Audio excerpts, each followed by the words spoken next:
We use technology in our everyday lives, and whether it's using it to connect with our loved ones or to assist us, but what about using technology to keep yourself healthy? Well, joining us from Maui today is Dr. Kimble Poon. He is a cardiologist with Kaiser Permanente Wailuku Medical Office. How are you doing, Dr. Poon? Thank you so much for joining us today. Hey, I'm great. Thanks for having me on board. Awesome. Now, according to Forbes magazine, Hawaii is ranked as the healthiest state. And I imagine keeping members healthy is a top priority. How does Kaiser use technology to do that? Absolutely. So you're right. Hawaii is the healthiest state on a lot of the surveys. And one of the really important things that we can do to keep ourselves healthy and to keep ourselves in that number one position is we can use technology in as many ways as possible. So we have some technologies that are really good for our healthier people, and then we also have more advanced monitoring for patients that are hospitalized or frequently in the hospital. I think just starting off with our healthier patients, there's just been an explosion in the availability of these consumer wearable devices, whether it's a ring, a watch, a Fitbit.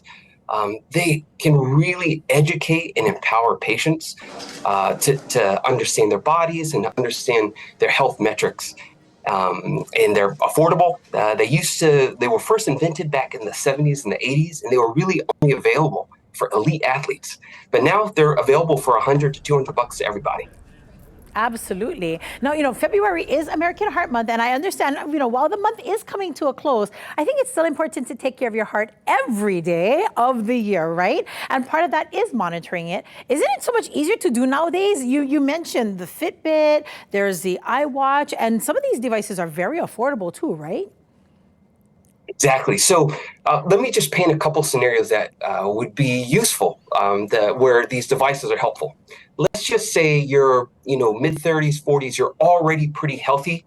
The current recommendation is to get 150 minutes a week of moderate exercise. Well, moderate exercise is about 50 to 70% of your max heart rate. So if you've got the watch, you can really use that to push yourself, not too hard, not too soft, but when you can see your heart rate, you can figure out what is considered, moderate exercise for you. Now let's paint a different picture. Let's just say you're an older patient that hasn't really has had a bit of a sedentary lifestyle, and 2024 is the year you're going to make these big changes. Then you can use the walking feature that most of these devices have. Really we want patients to get probably 6,000 to 8,000 steps per day. 10,000 is probably a little bit of overkill. The data would tell you that probably around 6 to 8 is the sweet spot. So for patients that are trying to get more active, that's another great way. Another, I think, really powerful thing is getting more sleep. There's all kinds of data about how sleep will make you healthier. You can actually lose weight. There was a study from the University of Chicago that showed that if you got more sleep, you lost weight. And on average, it's probably about 20 pounds over 2 years. And a lot of it is because sleep deprivation turns on these hunger hormones. It's just like the college late night munchies. So what can you do? You use those Fitbits or the watches to help you figure out if you're getting the target of 7 to 8 hours of sleep. So a lot of things, not too expensive, but really helpful and practical to get you on your way.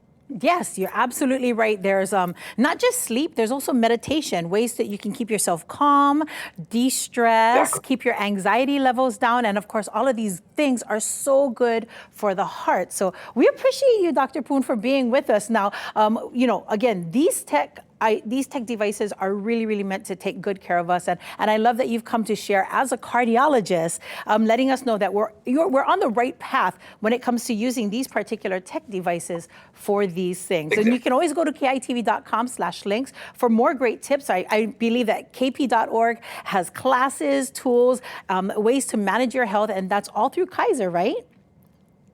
Exactly. So I'll also say for patients that have more advanced heart problems, we have actually home monitoring where you can measure your blood pressure, your weight. It gets piped in through Bluetooth and we can follow you. Even now through Kaiser, certain pregnant women can monitor their pregnancy. They've got weight scales, even the Doppler ultrasound. that we can record the heart rate of the baby at home. So there are all kinds of neat ways. It's not just Kaiser, it's everyone. And it's making it possible to really meet patients where they are and to really deliver the best care possible. Awesome. Well, we thank you so much for joining us, Dr. Kimble Poon, over there in Maui at our Wailuku Clinic for Kaiser. Of course, again, you can get all of those things at kitv.com/links.